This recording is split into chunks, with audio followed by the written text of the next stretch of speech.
The chain, Kratos. My father once told me it maintains the balance of power within Olympus.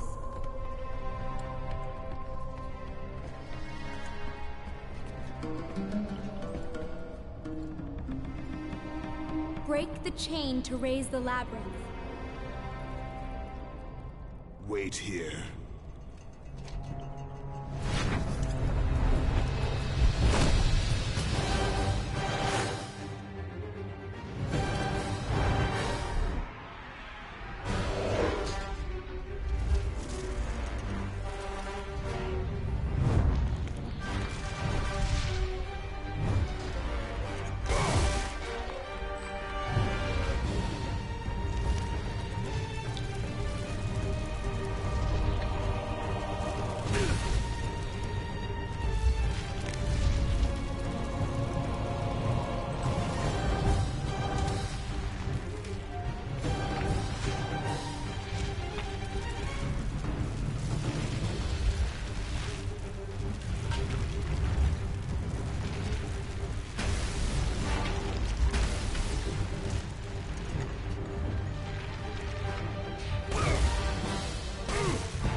Pandora! Pandora! Athena? It's all right, Kratos. Remember your purpose, Spartan. Remember why you have come so far. Prepare yourself, Spartan. You know what you must do. I will raise the labyrinth. I will take her where she belongs.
There it is! I can see it, Kratos. In the darkness, the fires of hope will set us free. Pandora, no! You know why I'm here. You brought me here to do this. I will find another way. No, Kratos. There is no other way. Let me go! No, child! I am not a child! You're hurting me!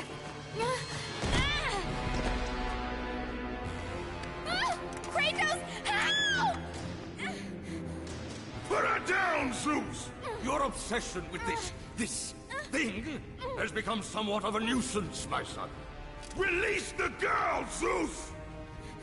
Don't confuse this object, this construction of Hephaestus with your own flesh and blood. But perhaps you already have, Spartan. Your quest for Pandora, your pathetic attempt for atonement from the family you slaughtered, has caused nothing but havoc on Olympus. Look around at what you have done.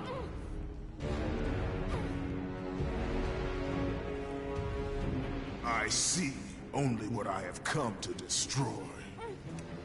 Taking pity on you has been my greatest mistake, Kratos. Just as taking pity on this thing will prove to be your greatest mistake. This has nothing to do with her! It has everything to do with her! Put her down! As you wish.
Pandora!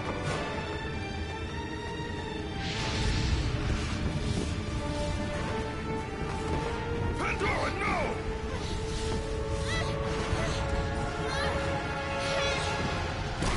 Stop her, Kratos! Do not let her into the flame! This is what I am meant to do! You know that! Please! Hush! Kratos, you know this is the only way! Don't listen to her, Kratos. For once in your pathetic life, don't fail. Don't fail her like you failed your family.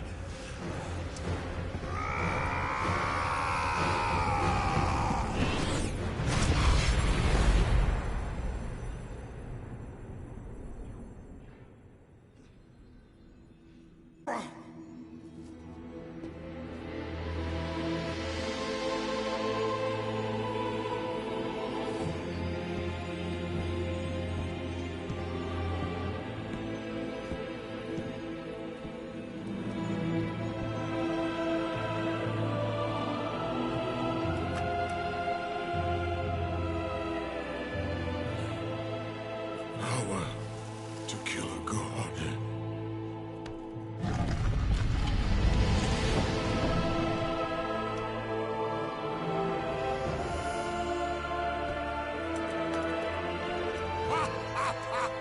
Empty! After all you have sought, after all you have sacrificed, it ends in another stunning failure!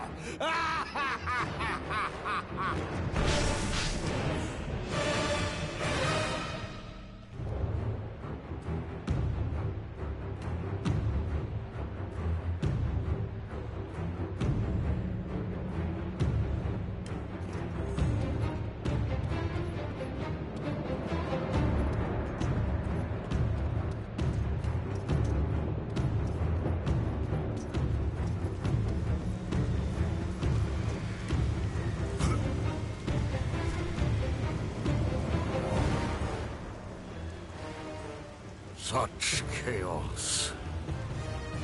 I will have much to do after I kill you. Face me, father. It is time to end this. Yes, my son. It is time.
Olympus ends now. Gaia! You live? My world, it bleeds because of you. I never sought your death, Spartan. Yet you have left me no choice. Your pawn has failed you, Gaia. Perhaps you should have chosen the other one. Enough! Father and son will die together!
I'll put an end to this chaos.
I'll put an end to this chaos.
happening outside? The people! The fires! Shh! Stay close, Calliope. Mother, I'm scared. Are they coming to get us? Your father will protect us. Man this village! Burn it to the ground! Daddy? Kratos! No! No, Father, no! My wife. My child. How? They were left in Sparta. Ares!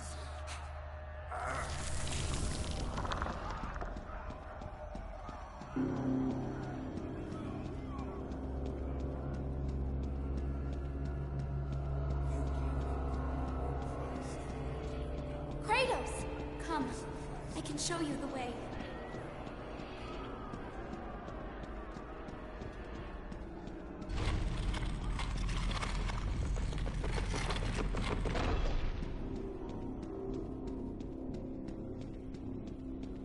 Hurry! I can help, Kratos!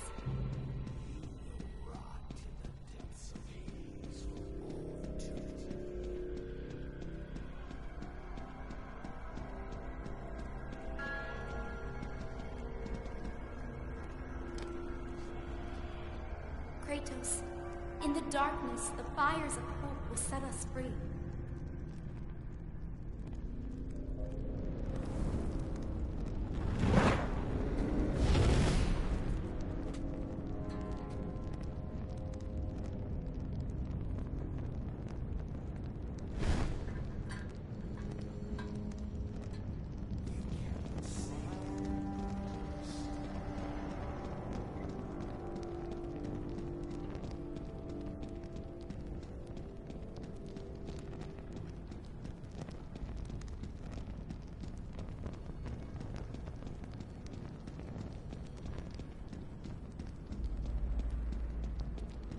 You can see the light. It is changing you. It is time to lay your fears to rest. The light reveals the truth. The power of forgiveness comes from within. To be forgiven, you must find the power to forgive yourself.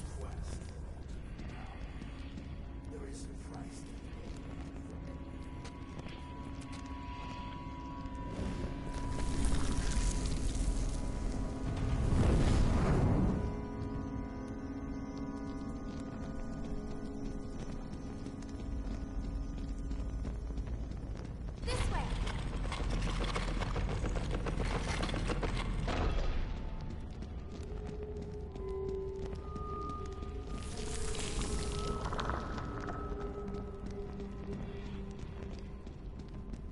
No, Kratos! Stop! Athena! No!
Kratos, fear drove Zeus to kill his father Kronos. The same fear that brought the Great War. A fear that drove Zeus to kill you, his own son. Zeus uses fear to keep you in the dark. Confront your demons and lay them to rest.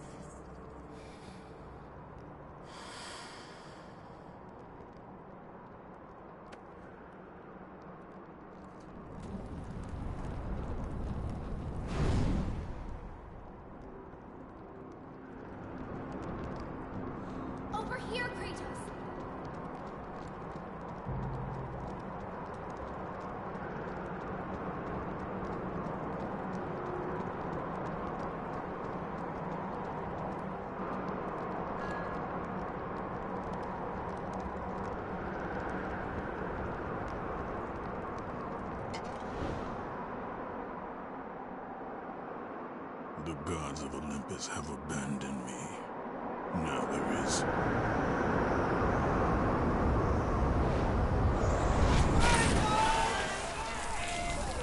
Do you remember that day, Spartan?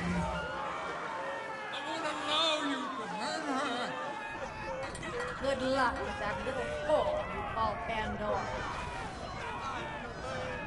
You cannot change your destiny, mortal.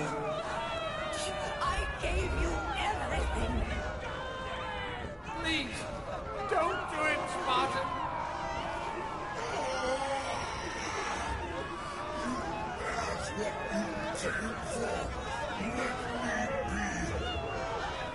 Die, Spartan! Today you may defeat me. Come, I can show you the way.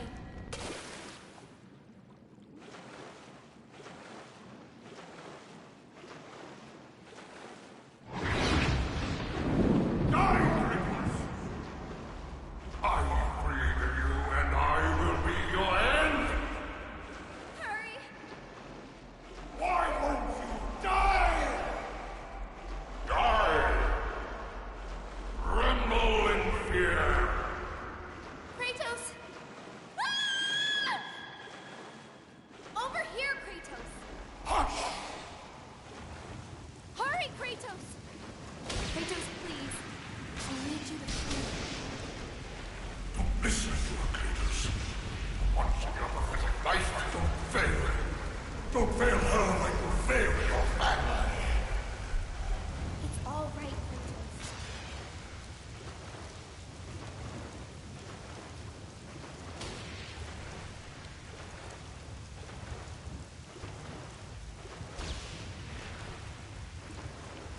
Kratos, you know this is the only way! As the fear in the gods rose, mine was replaced by hope. Power to kill a god.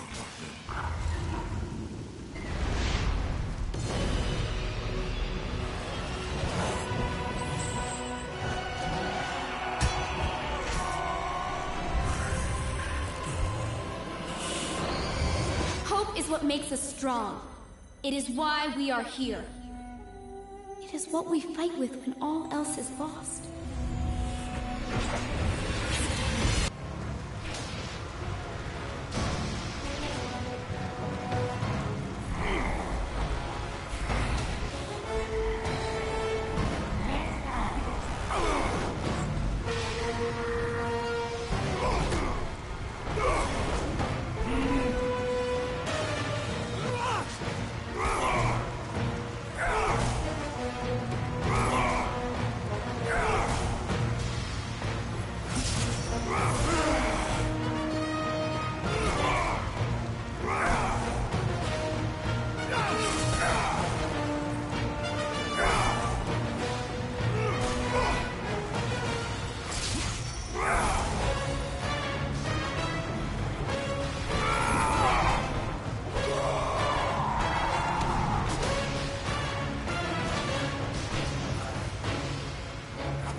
Done well, Kratos. Freed from the bondage of Olympus and cleansed in chaos, mankind is now ready to hear my message. Look around you, Athena. The world stands in ruin. What good is your message? Go if you must. But first, I insist you give me the power from inside the box. The box was empty. That can't be true. I can see it in your eyes. You used my power to kill Zeus. You still have it as we speak. Don't you understand?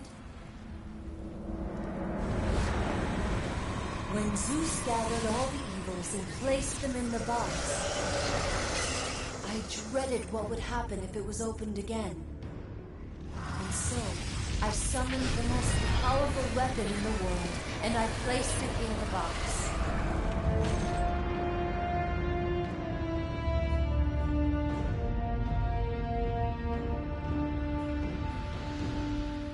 I told you, it was empty. Pandora was sacrificed in vain. She died because of my need for vengeance. You must be mistaken. You used my power to kill Zeus. I saw you do it. Unless... Of course. When you opened the box, you released the evils to the gods. Infected them. Changed them. Zeus himself fell prey to the dark evils. This is why he became so enraged and obsessed with your death. He was consumed by the evil, fear. I thought the power I placed in the box was never released. All these years, I assumed you drew from the evils inside to destroy Ares. But I was wrong.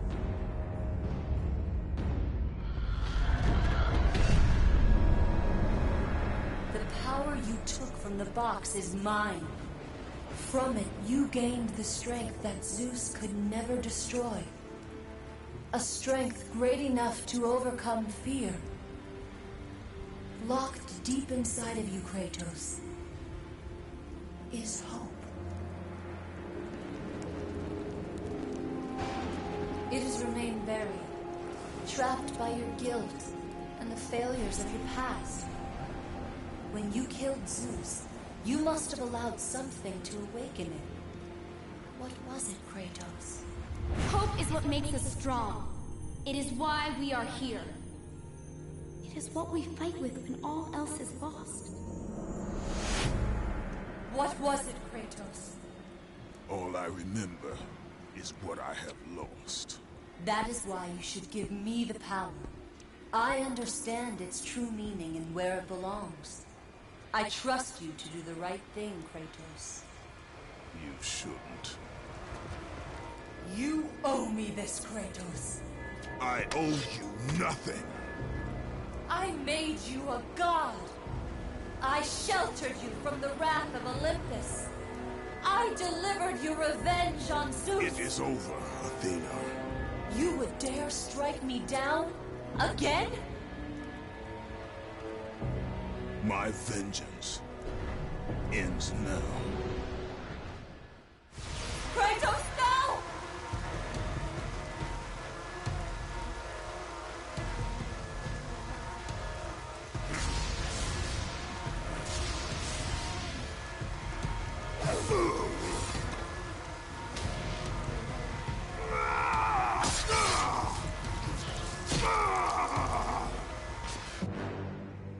You fool! What have you done? No!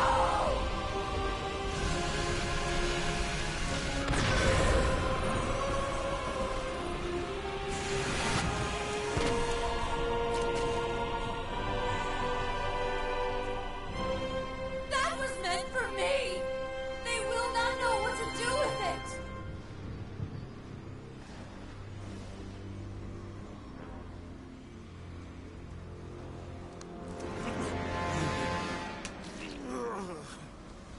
You disappoint me, Spartan.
First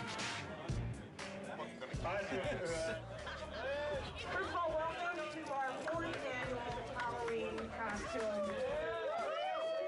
Lots of beer drinking and brat eating and fun. It's going to be great. I'm very happy with the way God of War 2 came out. Provided we hit our mark, I was pretty confident that our sales would be better than God of War 1, but I was rather skeptical that our reviews would be. God of War 2, I think, at the end of the day, probably equaled, if not slightly exceeded the first, which I was not expecting, and it was quite satisfying. I can't believe I'm fucking doing this. I deserve this one, then. This is the final chapter. So I think big goals for me are to finish this off in such a grand, epic fashion, something that is truly befitting of what we've done, what we've set up in 1 and 2. All right, this is for revenge story. God of War 2 ended up being everything we ever hoped it would be, and probably a bit more. It got reviewed very well. I honestly feel like it was probably about as good a game as is likely to be made on the PS2, and I'm very proud that we managed to do that. Oh, one big family here at SCEA.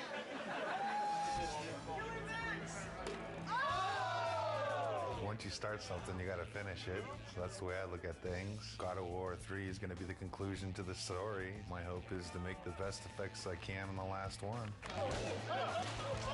When I think of God of War, I think of the best action platformer out there right now. I think other games and other companies look at us and go, how are they doing it? How can we make it like them? And that's rad, because I've totally been at the company where we looked at that game and went, man, how do we do that, you know?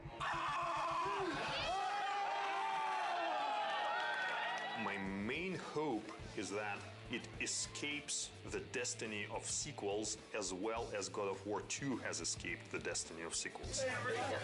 I'm going to be satisfied if we tie it all up and we can kind of close the book. We're past the stage of figuring out what we want to do. We're now in the early phases of sorting out how we're going to do it.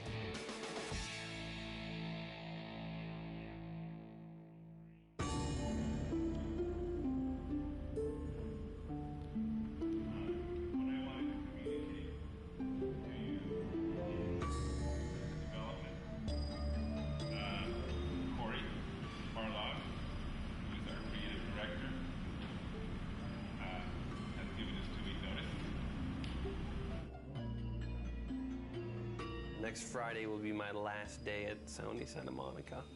The bomb was dropped. It was somber and everyone was quiet and no one said anything, and perhaps there was a tad bit of shock.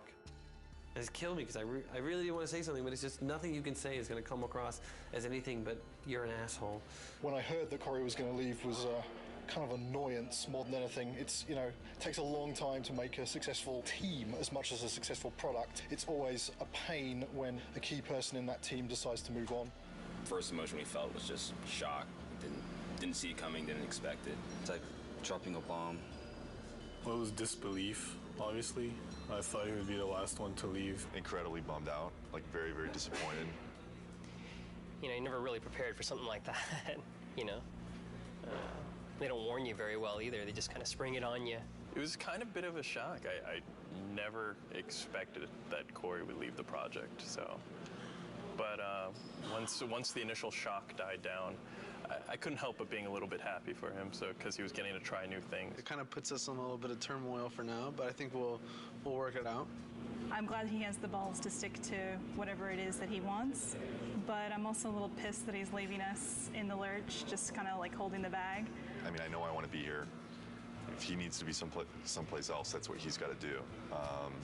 And I think it's better that it happened at this stage in the project than a year from now, obviously. It obviously is a very difficult choice and a difficult time and not a very happy choice to be making.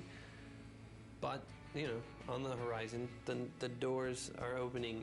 Of course, it's hard to imagine someone stepping into Corey's shoes. He's amazing. Many people wondered whether we could do God of War 2 without David Jaffe, who did God of War 1, and I think we succeeded at that. I think we can succeed at creating a third version without Cory Barlog. I think it's kind of neat, actually. A different director for each chapter.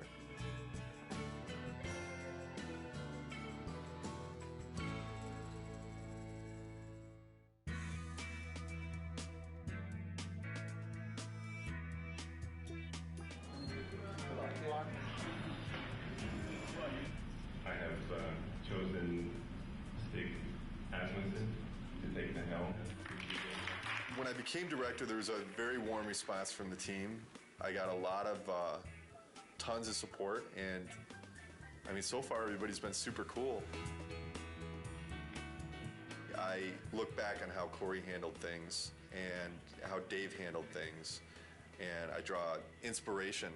I think the most important thing that I got from both of those guys is the fact that they were themselves.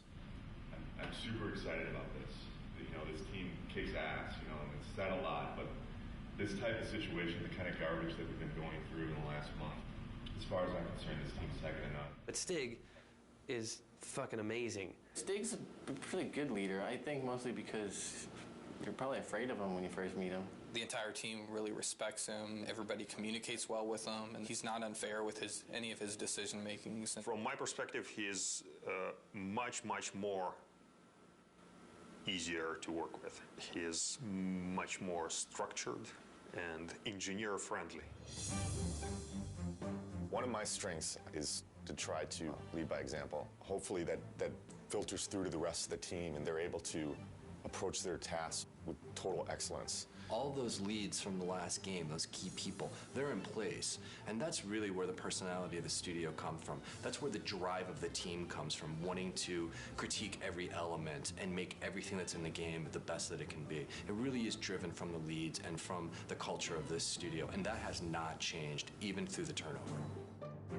So working on the PS3 is very challenging. It's a lot of new technology and a lot of new techniques are required to make a game on the PS3, which means that we have to learn some completely new techniques for writing our game code. It's also a completely new graphics processor, so we have to learn about those graphics techniques and work out how we expose them to the artist in order to make the best possible art and give the game the look that the art team is interested in. We have a similar set of problems working with the designers. People's expectations for games on the PS3 are much higher. They want to see, you know, more enemies and more complicated effects and, you know, more ragdoll physics on the characters and, you know, realistic looking reactions when you hit people. So yeah, there's a tremendous amount of challenge working on the PS3. God of War 2, the team was able to throw so many things into the game and get things up and running and finding out, is that fun or not? The hard transition for God of War 3 is getting all that to work again because we have so much new technology that has to be built. You know what I'm saying?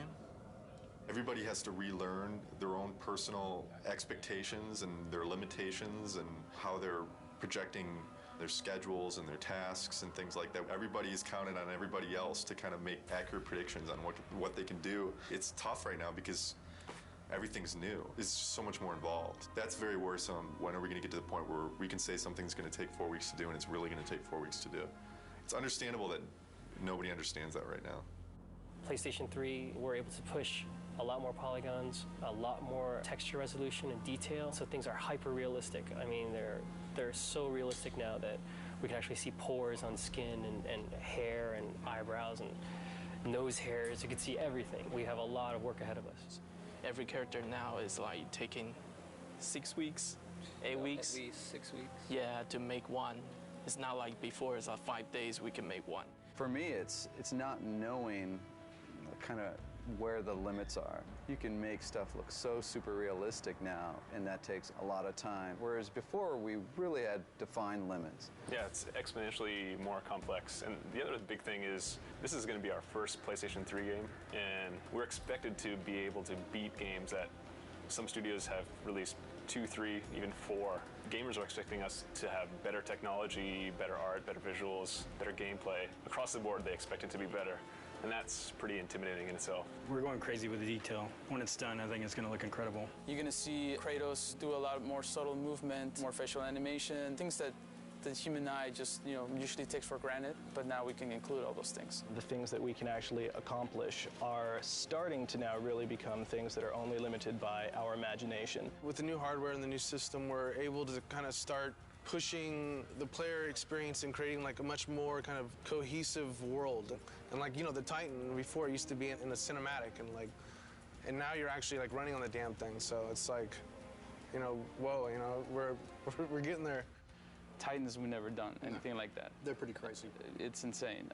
The fact that you're going to be able to run around this like moving character and it's basically a moving level, it's pretty insane. From a a programming perspective, they're a big challenge. We designed all of our animation systems and everything to deal with a roughly 2-meter high character Exactly. where, if his little finger twitches slightly, there's not too much of a big deal. Exactly. But when your character's 2 kilometers high, then a little twitch in the finger suddenly becomes like a really big deal. The very first moment those were mentioned, I was like, oh, Jesus, this is going to be a big problem. Yes. But hey, I mean, it wouldn't be God of War if we didn't try something we didn't think we could do when we started. Because I'm very proud of this game and you guys, I've invited a storyteller friend of mine to come in our walkabout. So Stan Lee is going to join us today and check out your work. This is such a cool time to be just walking around the studio and looking at things as they're coming online. Every month, we do a walkabout, and it's largely for the team to kind of, review each other's work and, and really compliment each other. It's a big studio now, there's like 80 people here, and really it's impossible to keep on top of everything that any given part of the group has been working on. It's an opportunity for everyone to see what cool stuff has been going on in the studio. It's a good way of making everyone realize that they're part of a big machine at this point. Plus, everything looks better after you had a couple beers. So it helps to make your stuff look better. Everyone's out to get Kratos. These are all, it's Olympus, the gods, and they're all bad. All the gods are bad, except this guy who's tormented. Yes. He's great. His line is, in the end, there will only be chaos. And then the next game you do is called Chaos. That's a great sequel. There you go. Zeus's brother Poseidon. Terrific. Terrific drawings. Hera. Yeah. I love to write dialogue. Maybe we could try something new. A video game with lots of dialogue. I'm sure it would sell like a bomb. And I love the way this hand is there. Oh, gosh. Oh, yeah, and then when he moves the hand, we'll make that to kind of get destroyed a little bit and get all kinds of dust flying off of it. This is one of the best things I've ever seen. Cool. That is beautiful.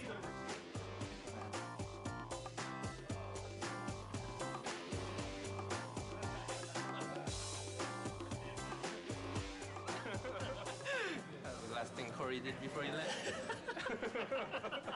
Okay, so long, fellas. We're just giving each other props here. Yeah. Cheers. There's no such thing as a bad walkabout because, beer at work. And also, Stanley rules! Woo! Just crawled up there. It's Stanley! Stanley!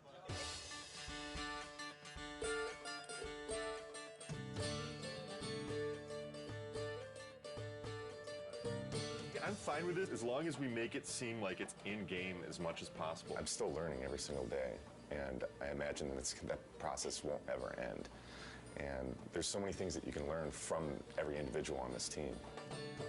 Stig is kind of man of the team, very easygoing, very casual, but he's also extremely intelligent, very thoughtful. I think the thing that's been successful for him is that people just want to help him out. They just want to make a good game. Stig just keeps pushing along. He's got 2 brand new twins at home, and yeah, it just keeps on He's got this other baby, this big baby on his back right now, so he's doing great. Since last Halloween, we made a lot of progress. We've got the story of the game done. We've got the whole design direction completed. 3 months from now, we're going to be doing our press event. Everyone gets to go home early! The first couple times when Stig addressed the team, it was so clear how nervous he was. He would kind of stumble on his words, and he'd literally, turn red, like a stoplight. It was really kind of endearing. But then to watch him sort of evolve, and honestly, I think I was a little bit concerned that, our game director is our public face. And we actually gave him, some media training. And Stig actually asking people, he says, honestly, I don't want to think about all this stuff. I just want to be myself. Is that okay? And they said, you know what? Absolutely. That looks good. Oh, wow. That's how tall Kratos is. He's probably closer to the size of this guy. Will is our stand-in Kratos when Kratos isn't here. I'm about as close as you can get. We picked the venue and the location for the spot, and we brought all the media here. We have something like 60 people here from the media. I can't wait for them to see the actual gameplay. But these guys are going to be thrilled. Love Kratos. Kratos is hot. Be nice to see if he ends up a god or destroying Olympus. love the violence as well. You know, the women are very beautiful in the game as well. I can't wait to see what new characters they've brought to us, what new enemies, and I'm really excited. I also want the sizzle, you know? Maybe we can just focus it in a little bit more. We can play with that a little bit. Yeah. The development team has worked so hard on this project, so it's really fun to see when all their hard work comes to fruition. I'm going to get through the first couple slides up here, and then I'm going to start to walk around. Nobody has seen the gameplay outside of our studio, so this is going to be the first time. I want to get this over with. I'm nervous, but I'm also excited about this. I think we've got something really cool to show. I'm looking forward to seeing people's reactions. Can we play it? This is our first big kind of press thing. There's definitely some nerves with that. Anxious. I'm definitely anxious. The best thing that could happen today is people think it's awesome. You know, it totally kicks ass. The worst thing that could happen today is that people just flat out think it sucks. I don't think that's going to happen, but you never know with these media people.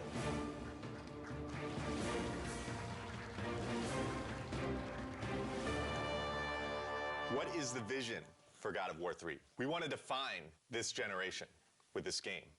We're going to take a close look at him. I'll talk about some of the features that we're using on him. Here he is. We've got blended normal maps on him right now, so you can see the realistic muscle flexing. I would imagine that we've got one of the most advanced systems for that in the industry right now. The battle's in full swing. The god Helios is in battle with a massive Titan. And Kratos is going to launch into battle and start doing some damage on the grunts here. Now, Todd can easily just grab one of the grunts by pressing circle, and if he continues pressing circle, he can beat the crap out of him. But if he presses triangle, then he can rip them apart. If he presses X, then he can throw them. And one more move, square uses it as a battering ram, and then he can take it, mash circle, smash his head against the wall. And all these moves are interchangeable. Meet our latest AI, the Chimera. Part snake, part goat, part lion. Todd has just unleashed the Cestus on him, and you can see it's a brawling weapon. Now, the way the Chimera works, it's a three-stage enemy. First, you fight the snake stage, and then it changes its stance, and you fight the lion stage. We're really having fun with gore in this game. Entering the Cyclops. Every action that the Cyclops makes is a direct reaction from the pain that Kratos is inflicting on him.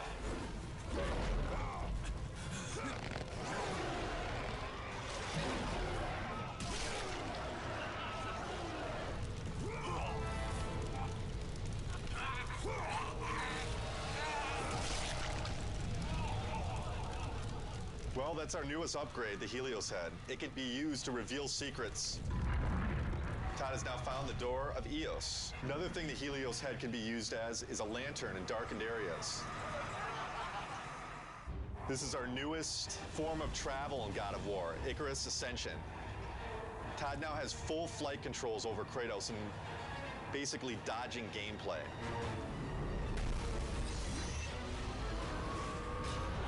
That's it. Oh my God, fantastic. It was great. It was phenomenal. I mean, like, I thought that I had a concept of what it would be like, but this pretty much blew everything completely out of the water. We're putting a lot into this game. I said I think this game needs to be a defining game for this generation, and I truly believe it will be.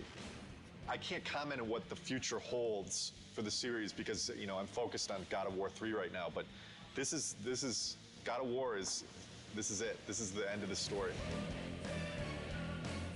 We got a lot of work to do, so there's no time for relaxing, that's for sure. E3 is obviously a big thing. We got to get this playable to the public, what we just showed on the demo here. We're in pretty good shape for that, but we got to get the game done. We still got a lot of work left to do.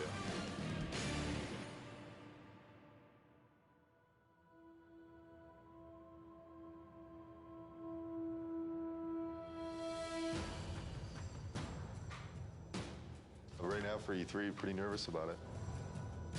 Nervous, I mean, think nervous isn't a bad thing. You know, you should be nervous. Your nerves should be on edge or else you're not going to get the thing done right. It's kind of ironic that most people would have been happy with the reaction for the press demo, and we were kind of like, We could have done better. We've undertaken to basically change the rendering path between February and E3 to make it look much prettier and much more next-gen. We have this amazing capacity to never know when to stop. Hopefully it'll all come together. I think it will. It's looking very nice. We definitely know how to pressure ourselves. This team sets the bar really high. We could settle for a lot less and probably be a lot closer to being done, but with this group, they're never satisfied. Yeah. We never do things the easy way. Personally, I'm worried, but then I think it's good that I'm worried because that forces me to actually get this shit done. Good. There's definitely pressure, self-created pressure, and then pressure from other departments just to get everything done. We're all just trying to do our best.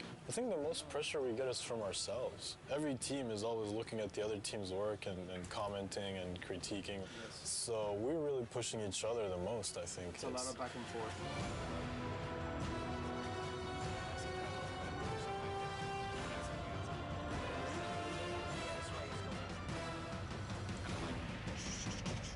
The following week, it's absolutely nothing moves because we're going to need to take every freaking second to make sure it's stable and we are at frame rate. So, stay with that. You want to just... The dead soldiers on the ground aren't in the poses? Nope, and they don't have blood streaks and stuff in here. Tyler's doing blood streaks. Alright, so we need a book over here then. The inactive mode would look like kind of like it does right now when the book's shut. The active mode, the book would open up and it would have like a glow around it. We have to open and close the book. Yeah. We should have known that when we built it, because we didn't build it to open and close. Wait, you need the book to open and close? Yeah.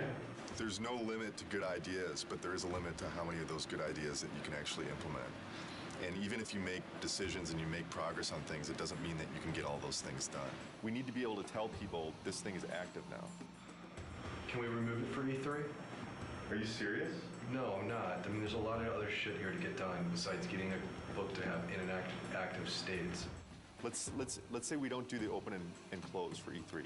It would just have a glow effect and a light that comes with it, and that's it. Do we just put a sparkle on it then? Absolutely have any compromise for the schedule right now.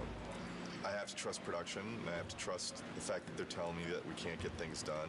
So I feel like there's little things that have been compromised. I don't know that the player's going to necessarily miss them, but I sure am. It's part of making games. You don't always get what you want. This seems like harder than the last time I played it. We have to keep in mind that somebody from the street is going to be playing those harpies.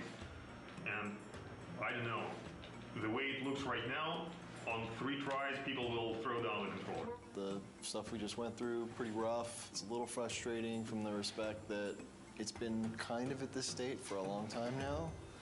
Kind of wondering when it's going to get fixed. The struggle or the...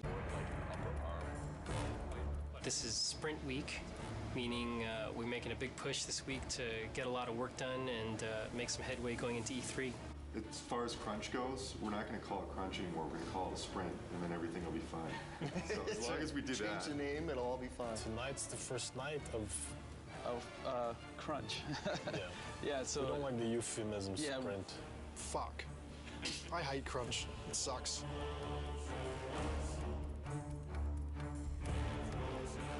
Right now, I'm creating a new build, and hopefully that will enable the rest of the studio to then continue working on the awesome content that they're creating for E3.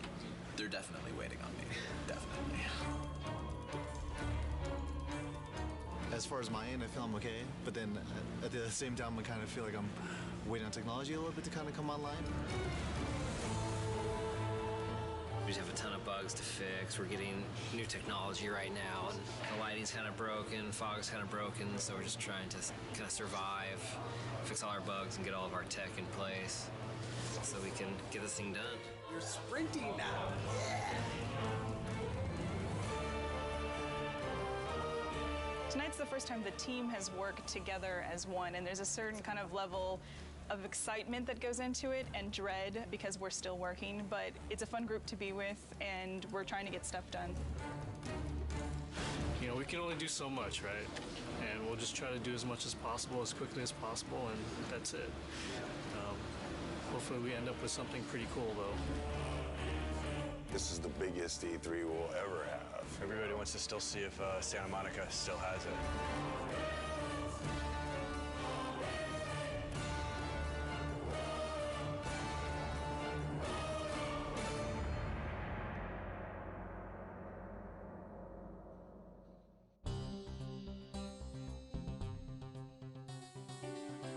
Last 2 weeks have been very, very intense. I actually got here this morning a half hour before the shrine actually opened to deliver live code for what we're playing this morning. I didn't have that code until yesterday afternoon. The Sony press conference is their big moment, 2 hours to like show all the new stuff they have.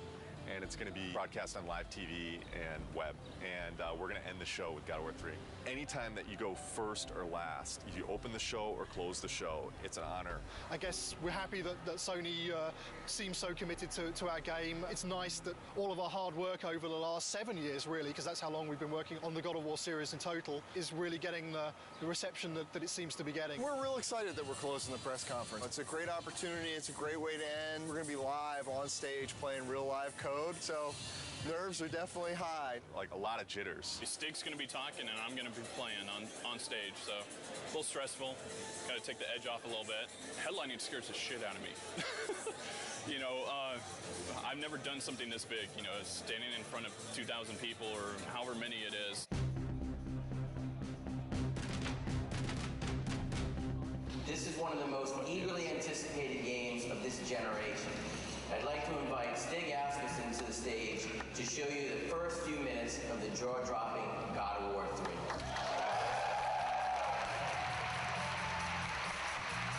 We at Sony Santa Monica Studios are excited to be able to present this live demo of God of War 3. God of War 3 is the final chapter in our fantasy trilogy, based on the dark side of Greek mythology. Now our design director, Todd Pappy, will take point on the controls, and we'll get into our demo.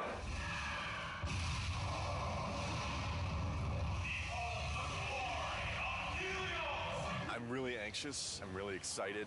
This is a really important moment for the team. It's important for the game. I hope that we make the impression that we always strive for.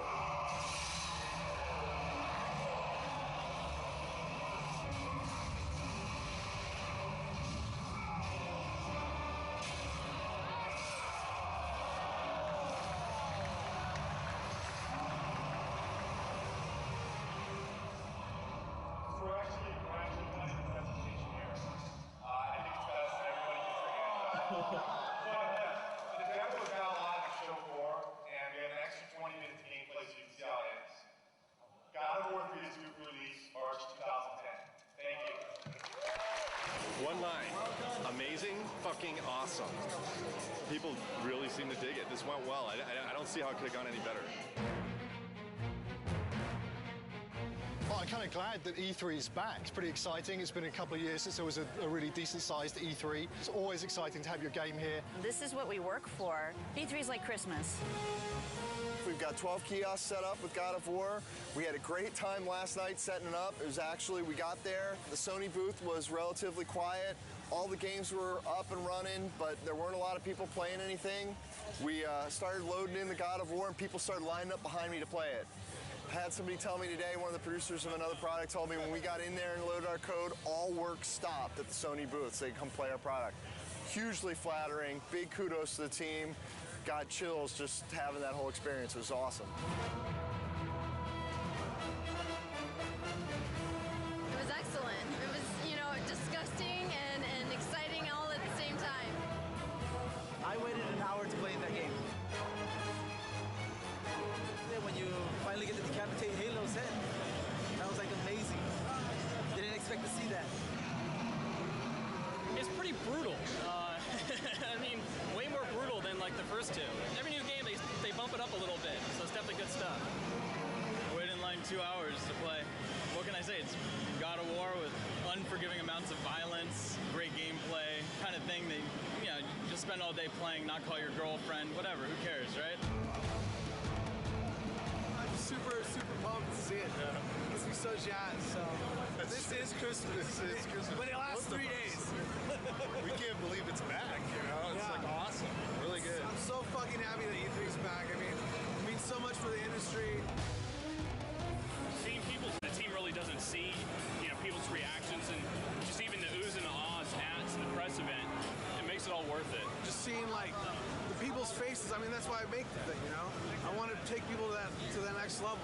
I think this is what excites the team the most when they get to see people's reactions. We work our asses off before this to just get the demo to be as polished as possible, and we're trying to represent almost a finished product when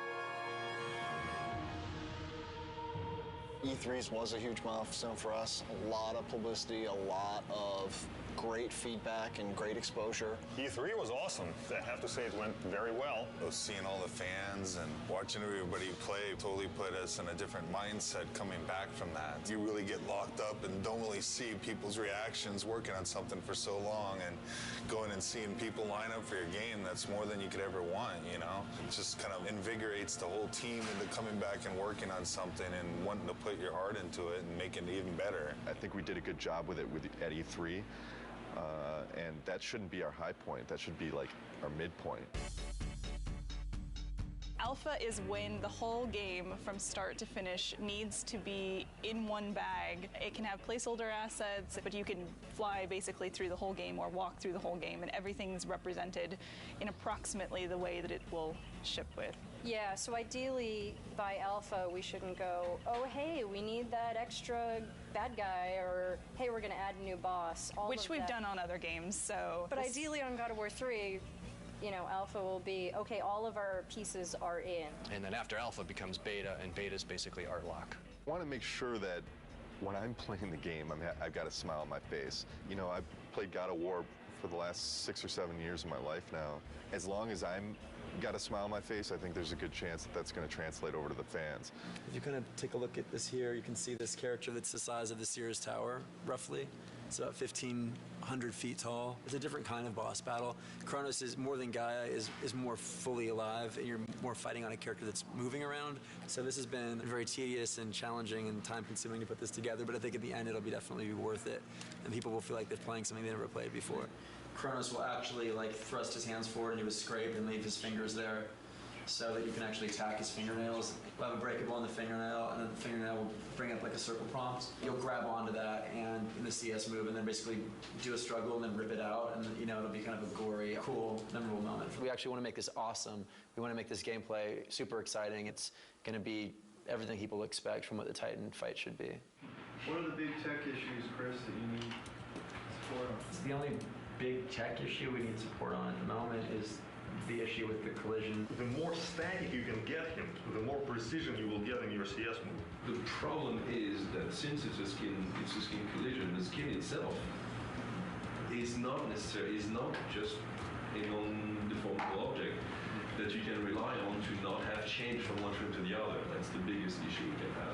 What we're doing hasn't really ever been done before, and so a lot of what we're running into are issues with trying to make it as exciting as possible, but working within the technical constraints that we have and in the time frame that we have. I would say that the rewrite of skin collision is turning into a very unrealistic proposition to get it finished before Alpha. Time is the biggest fun killer usually, is as far as developing. It's where you come up with the most exciting scenarios, but do we have the time to put it together? Fabrice and I will need to take a look at what is going on and what's fixable and what is not, and what we will have to design around. With Kronos, the whole is greater than the sum of its parts, and when you see it all together in the finished product with all the polish, I think it's going to be one of the most memorable experiences in gaming history. That's how I feel about it. I know it's going to be like that. The murderer of Gaia enters my tomb. Kronos! I know it was you who killed her, Spartan. Who else could?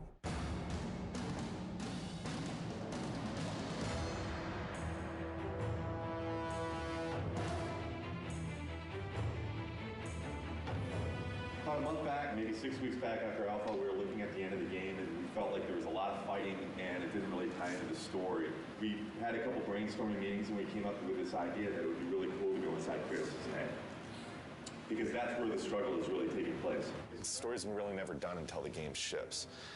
And we're always tweaking it and modifying it. But I really like working on the story. Kratos is going to have this emotional struggle inside of his head.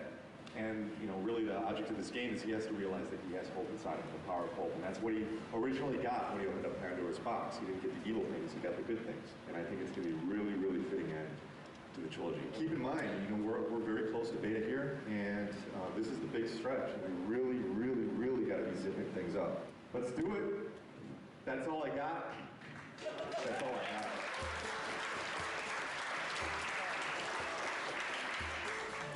This is the third Halloween. I think for many it's probably a big relief. We're less than 3 months away from being done. It's been 2+ years. It's been an incredible journey. We've overcome overcome so many pitfalls along the way with change of personnel, project redesigns. Despite all that, we've managed to continue to elevate and continue to push ourselves and continue to make the best products we as a team can do. And I think God of War 3 is living up to that. To complete the third one is pretty amazing. We always tried to hit the highest mark we possibly could, and I think we've done it once again with this one. So we're going to have to wait and see what the fans think, but I have really, really high hopes. Completing a trilogy is something I never did in my life, you know, and completing something like this is very special, you know, something that means a lot to me. Sentimental moment.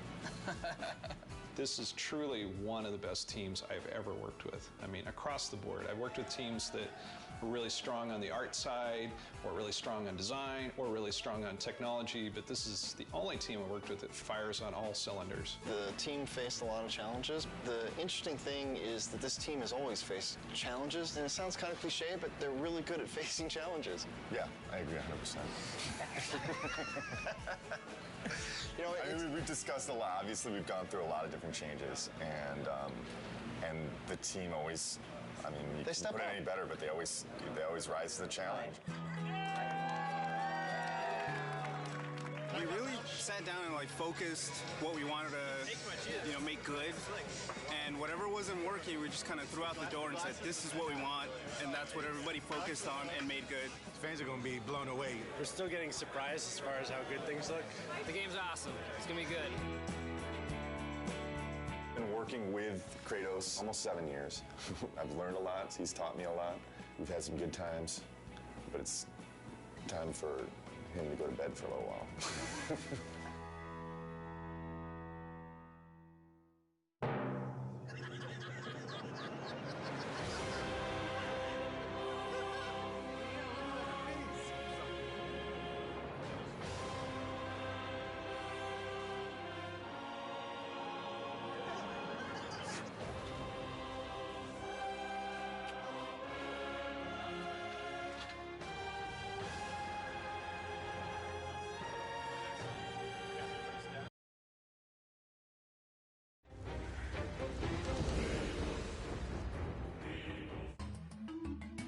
We're over here at Leo's desk, and we just, you want to say hi, Leo? Hi, everybody. Tell us about the pink ball. Is that something that you decided to put in, that pink spiky ball, or was just... Well, yeah, I just decided to kind of create pink yo-yo. One cool thing about this character also is that he's actually kind of like a throwback character. We're bringing him back from God of War 1. He actually wasn't in God of War 2, because we definitely want to keep reminding the player that this is a trilogy. They're not supposed to be seen as separate games. So what about animating Kratos? What are some of the things that are kind of challenging him? He has a specific poses that describing him. He has a kind of like a language of poses. You have to use those poses to invent some new animation. So. We're fortunate to have Leo here because he's joining us for God of War 3. He actually is one of the newest members of the team, so he's doing a great job. One of the factors of animation is that you're kind of trying to make it invisible. The more successful we are, the less you really notice the animation. The stuff we've got going on with our boss fights is going to look really impressive. It's another kind of key development for this game, I think. We're working a lot with the designers, way more closely, and creating new things with them. There's a certain type of feeling that in animation we have to achieve. And the most important part, of course, is Kratos and how he moves. Kratos is very direct. We don't try to make him too fancy. If you notice, a lot of times when he's having conversations, he's just kind of standing there waiting for the moment where he needs to say something. Everything that Kratos does happens for a reason. I don't know if many people even notice these things, but Kratos never moves backwards. He's an aggressive character. He moves with a purpose at all times. We actually have wooden swords laying around all the time. We definitely get up and try to act it out. It's definitely always hazardous to walk around the animation area. You gotta watch out. What are the challenges of animating something that big? Planning out where everything needs to be, nothing happens on accident. You need to know where everything is. I did not know that it was gonna be this big. I just had an idea and I was like, yeah, I'm just gonna go with it, which is kind of a bad idea. I learned my lesson. At the same time, I'm glad that it's the size that it is. The players will be happy that it's in there. I think they'll get an adrenaline rush just from seeing the sequence. Kratos, your death will not be a gentle one. Ah! Ah!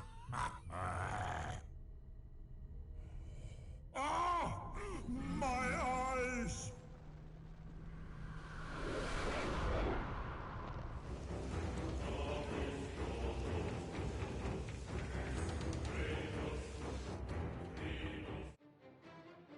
The God of War 3 music production plan is pretty extensive. Today we're working at Skywalker Sound in Marin County.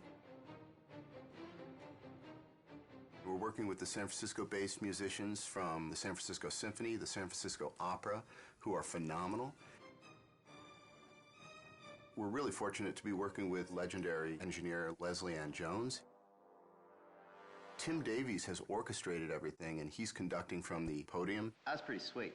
He really knows the music, and he really puts his all into interpreting what the composers are after. Really pointed, give me that nice pop on the end of each group. Here it is.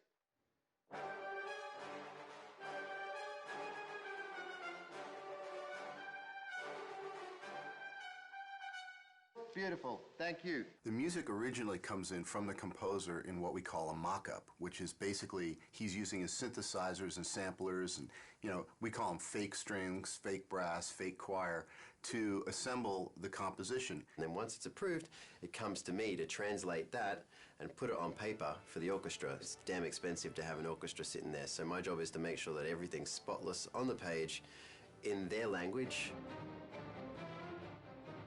When dealing with an orchestra as a conductor, I think 75% of it is your rapport and how you can interact with the musicians, getting them to do what you want in a highly stressful situation, making it lighthearted enough that no one freaks out, but you got to keep it moving. Give me everything you've got on those crescendos at the end of each phrase. Here it is. They're a pack, and they need a leader, and they're all brilliant musicians, but there's something about when you put an orchestra together, they need that focal point, that one person that they follow. These are pretty nasty swells where you got the flutters and everything. Feel free, if it's going to be smoother, to hit the note and then start the flutter later. Okay, here we go.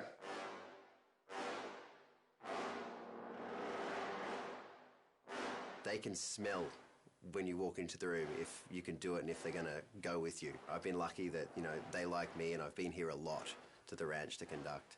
And, it works really well, and they're a great orchestra.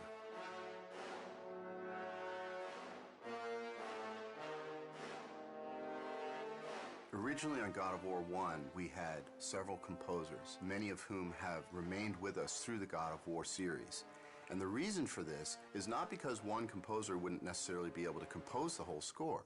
It's because the variety that their different styles bring to the table is actually a tremendous advantage. Why are there 5 composers on this collection? Well, that's a question for somebody else who did the hiring, because I'm sure that any one of us would be quite happy to bump the other ones off and do it all by ourselves.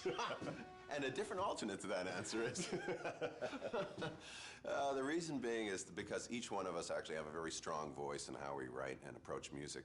But generally speaking, we don't clash in styles, and therefore what ends up happening is a happy salad of the different styles that we all bring to the game, but essentially we actually work very well together as a team. Sitting with Stig and sitting with the whole Sony crew who have they have this thing in their minds called God of War. It's an entire world. It goes beyond just characters. It's a whole, they know how they want everybody, they want the players to feel. I think what ties my music and your music and everybody else's music in is the fact that the great people at Sony, from Stig and down, is they know when it's wrong and they know when it's right. And even though we haven't heard each other's music, it ties together amazingly just because it's run through this filter, and the filter is God of War. Right. One of the great things about scoring for video games as opposed to film is that there's a tremendous amount of freedom. I'm not constrained whatsoever by any convention at all, because I think a video game is not a film. And since we're not restrained by anything that's happening at any particular point in time, it's quite a free world to actually envision what you want to write and see it through to the end. The music actually is not only on a par with film, but in some ways surpasses most films. There's almost a requirement, certainly an expectation, that there be experimentation and innovation in video games, that the music is somehow striving to do something new and something really fresh and powerful, which isn't always the case in film.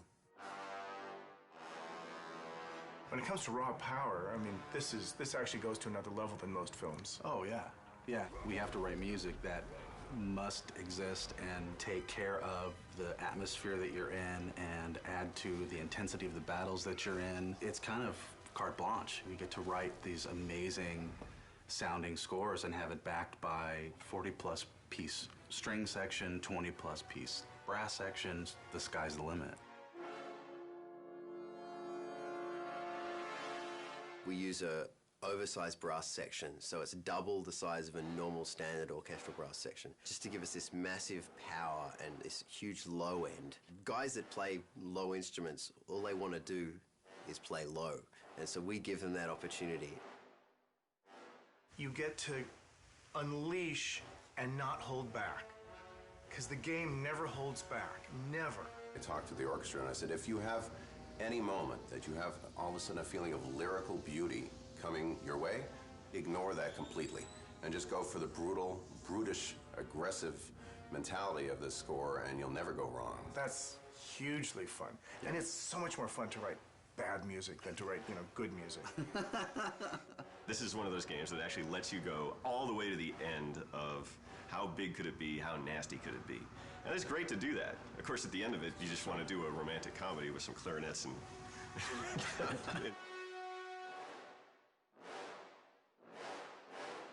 That was really good.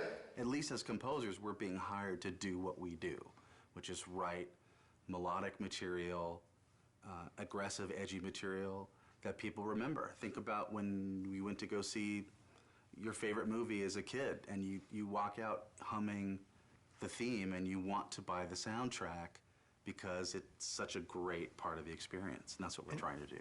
Is to get people to buy the soundtrack to God of War 3. Yeah, I forgot. Good point. We did just go down to the studio, and we saw where the game's at, and the game, as you probably have just played through to unlock this video, is amazing.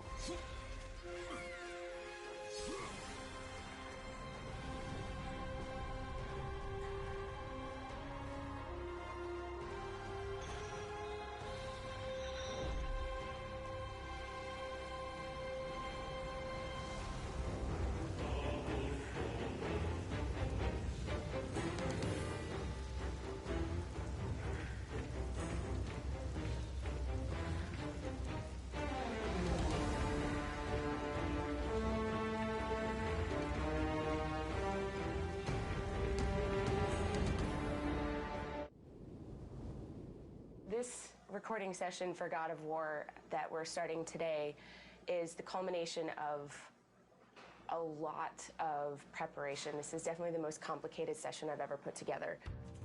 I'm gonna go get a sweatshirt. We should go in the other room while we can, huh?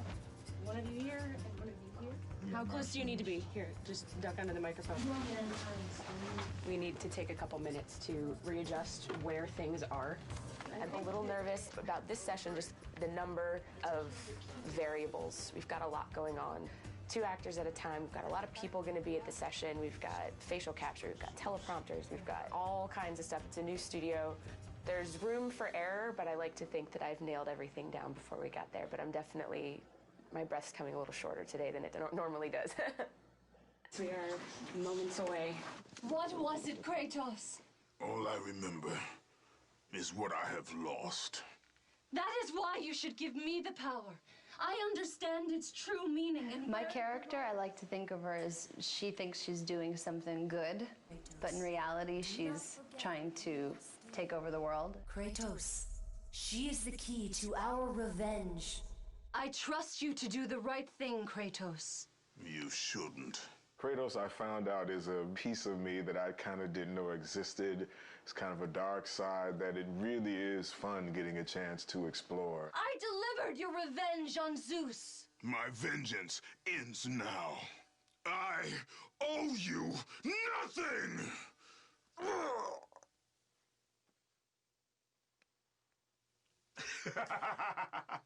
When you have the other actor in the room, you're able to come up with a rhythm. It makes it more real.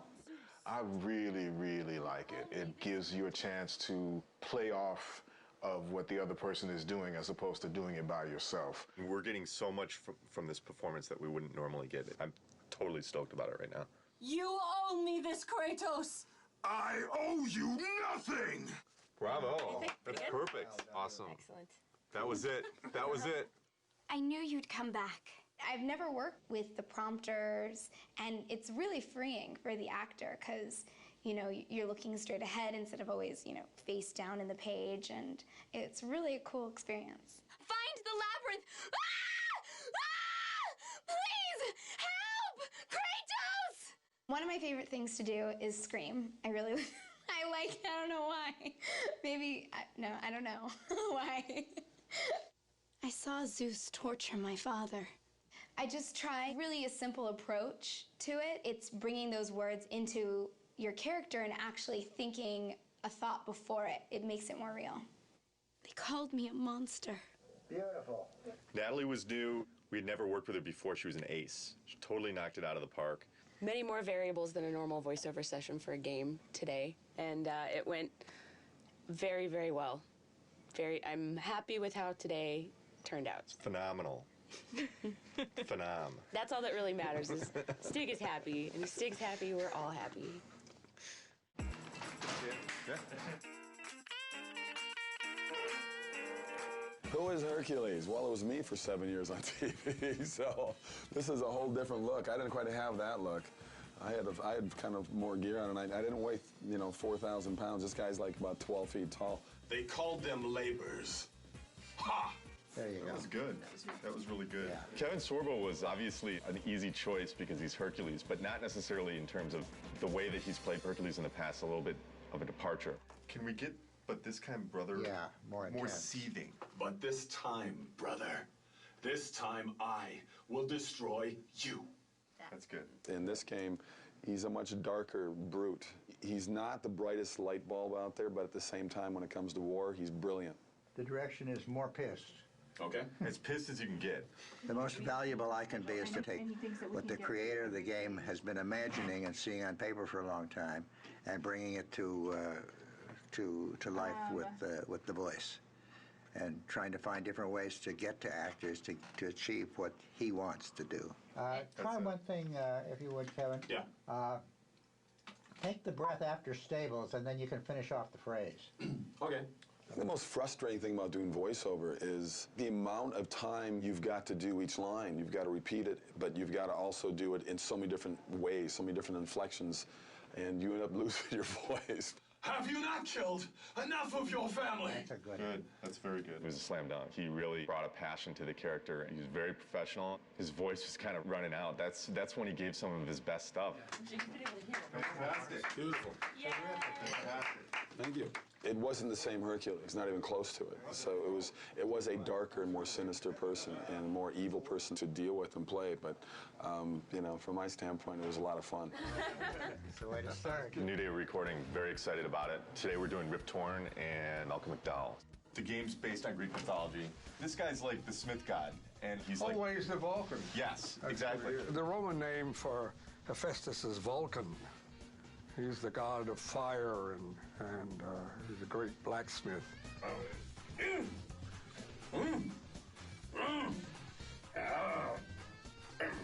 The greatest thing you have on stage is the other actor. I don't get extra pay for this. Thank you. They are entertainment and they are movies, and you can get involved in it. It kind of gives you a semblance of what live theater used to be when you had audience participation. Yeah, I kind of look like that. Ghost of Sparta. It is you. Well. I thought Zeus would have killed you by now.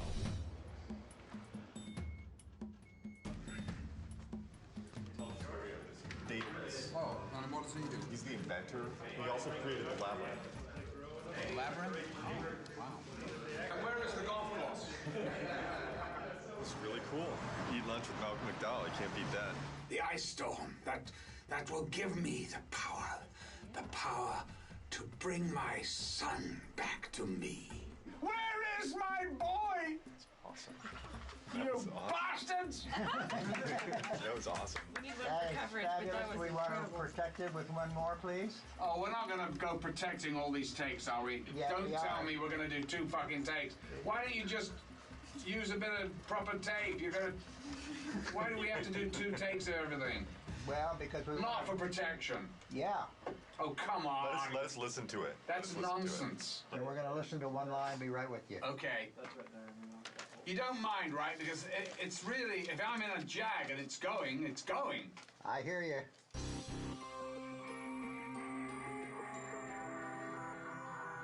Could we do the line to escape it, please, Yes. one more time? Tell me what you need. The word catalyst had a little bit of a squirtle to it. Okay. Okay? When you're ready? Okay. To escape it, we must assemble it. Actors are so varied and so different in the way they work, and to find what that key in there is and unlock that door with them and then be able to play is really a challenge and a kick at the same time. He said that if I took the liquid fire and the sling, oh, my boy, oh, my child. You know, I actually like that.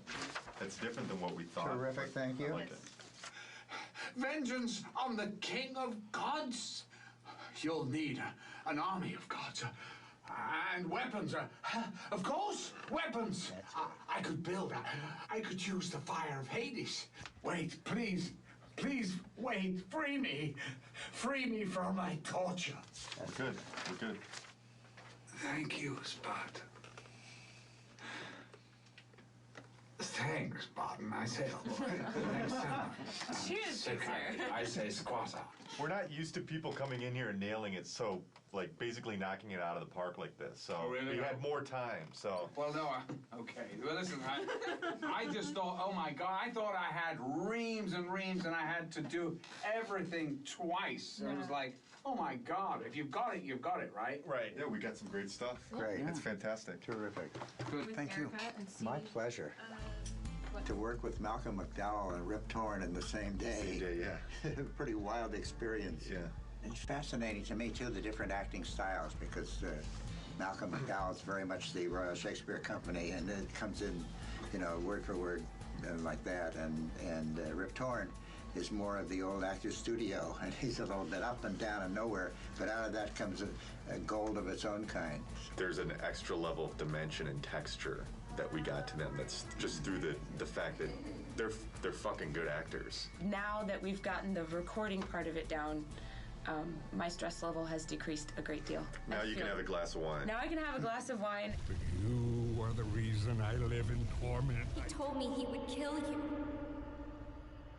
He can't. Perhaps he did allow me to kill the Nemean lion, but he made your name known amongst the people. A fierce warrior, a killer made a hero, a man made a god. But you, what have you done with my child? My boy, where is my boy? Your son is dead, Daedalus. My boy, my child, no, no, no!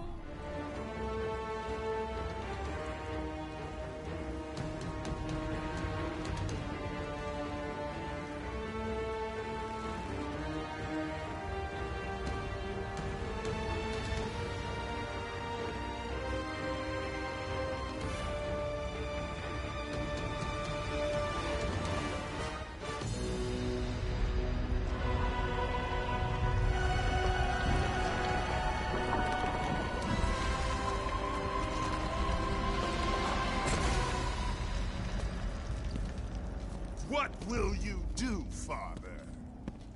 You can no longer hide behind the skirts of Athena. Athena is dead because of the rage that consumes you, Kratos. What more will you destroy? The hands of death could not defeat me. The Sisters of Fate could not hold me. And you will not see the end of this day. I will have my revenge! Petulant child! I will tolerate your insolence no more!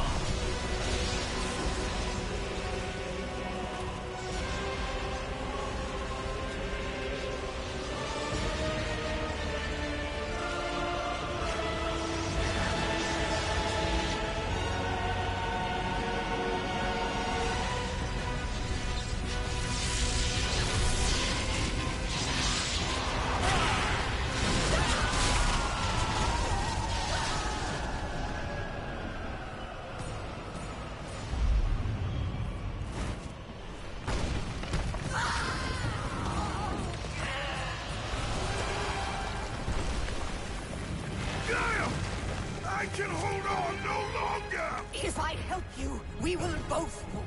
Even now, Zeus gains. The destruction of Zeus is why you saved me from death! I saved you to serve the Titans! Do not deny me my revenge!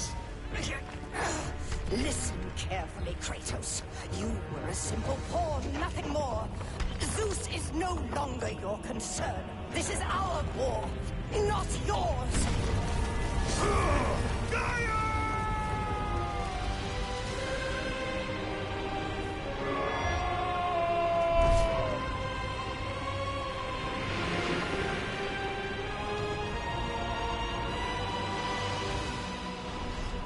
I have lived as a warrior.